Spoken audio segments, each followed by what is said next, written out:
دوستان عزیز سلام. بعد تنفس‌های نچندان طولانی نشر نوبتی برنامه ترانسفر در عمل را منظورتان میکنیم.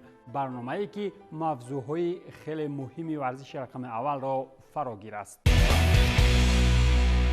سابق نیمه‌ایگری شالکه نبیل بن طلب بعد از سپردن 4.5 میلیون یورو از انجر به لیل برگشت. الجزایری 28 ساله با تیم فرانسوی تا ماه یونی سال 2026 شرطنامه بست. باید به قلم آورد که بن طلب دستپرور خودی لیل می باشد ولی در صف اساسی آن یگان بازی نگذرانیده است.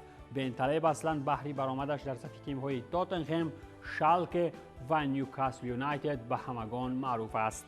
گیگانت مردمی فوتبال فرانسه الیمپیک مارسل باشد دفاعگر پول لیرولا را به اجاره به فرزینان روانه نمود و پروا هم ندارد اگر جانب ایتالیایی او را بخرد.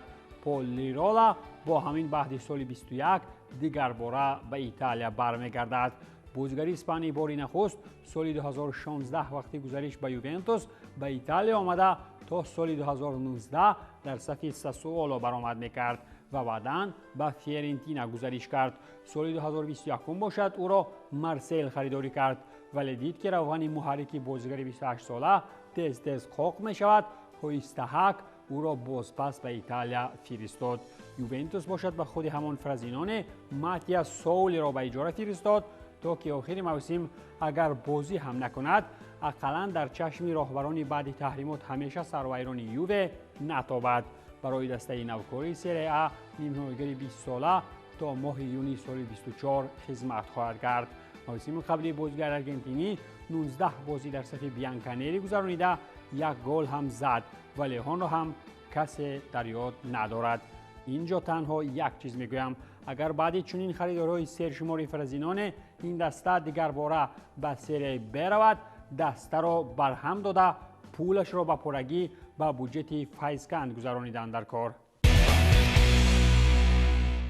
ارسنال ارتتا هم به امید نوکنی ایحاد و راه اندازی انقلابی بزرگی کادری باز یک بازیگر دیگر را به اجاره گسیل کرد تا نقشه های ارتتا را در خطر نگذارد. این هم کیران تیرنی است که برای الساسیداد رفت و تا آخر موسم آنجا میماند. خبر داده می شود که تیم اسپانی پرداخت معاش دفاعگر 26 ساله را پورا به گردن گرفته در پریمیر لیگ انگلیس باشد و موسم قبلی 27 بازی گذرانید. آمدن انگلیس‌ها با چنین سرعت و حرکت بعد درخش خاصه کیران تریپیر در اتلتیکو آغاز شده بود و اسپانیا هم به انگلیس‌ها پورا باور کردند. محمد قدوس بعد برداشتن نام و شهرت و شان در انگلیا جای کار پیدا نمود. وست هم یونایتد از لندن راضی شد تا به ایاکس از برای قدوس 41.5 میلیون یورو پرداخت نماید و با خود محمد باشد شرطنامه 5 ساله بسته شد. نیمه‌ایگری 23 ساله در تیم انگلیسی تحت رقم 14 هم برآمد کرده.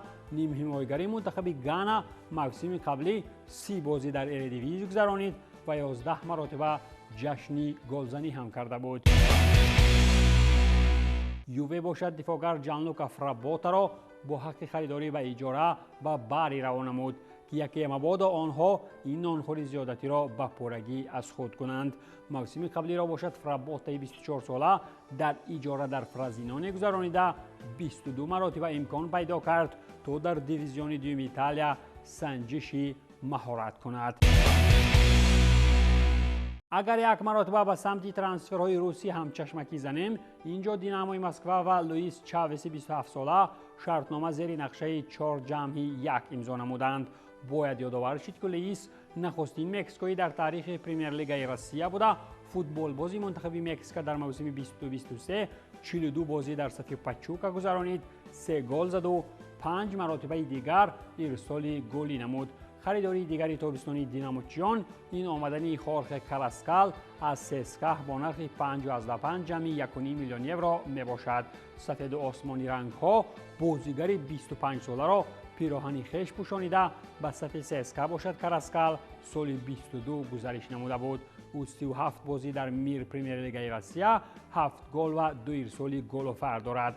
از گزارش‌های داخلی مسکوگی اگر یادآوری کنیم، بعد از سسکا با دینامو آمدن کاراسکال باید علاوه نمود که از سفرتیشان همچنین خصوص میدینا سپارتاک را انتخاب نموده بود.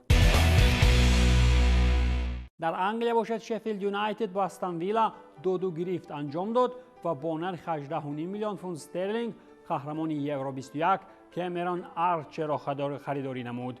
بازیگر 22 ساله با تیم جدیدش شرطنامه 4 ساله بسته. تابستان آرچر قهرمان اروپا میان جوانان در صف منتخب انگلیه شده بود.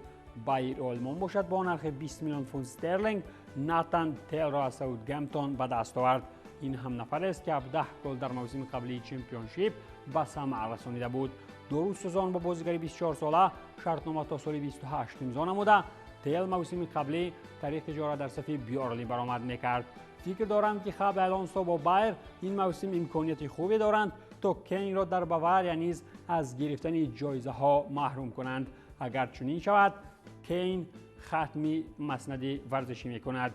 این بود پایانی برنامه ترانسفر در عمل. تنسیت و بردم بمانید.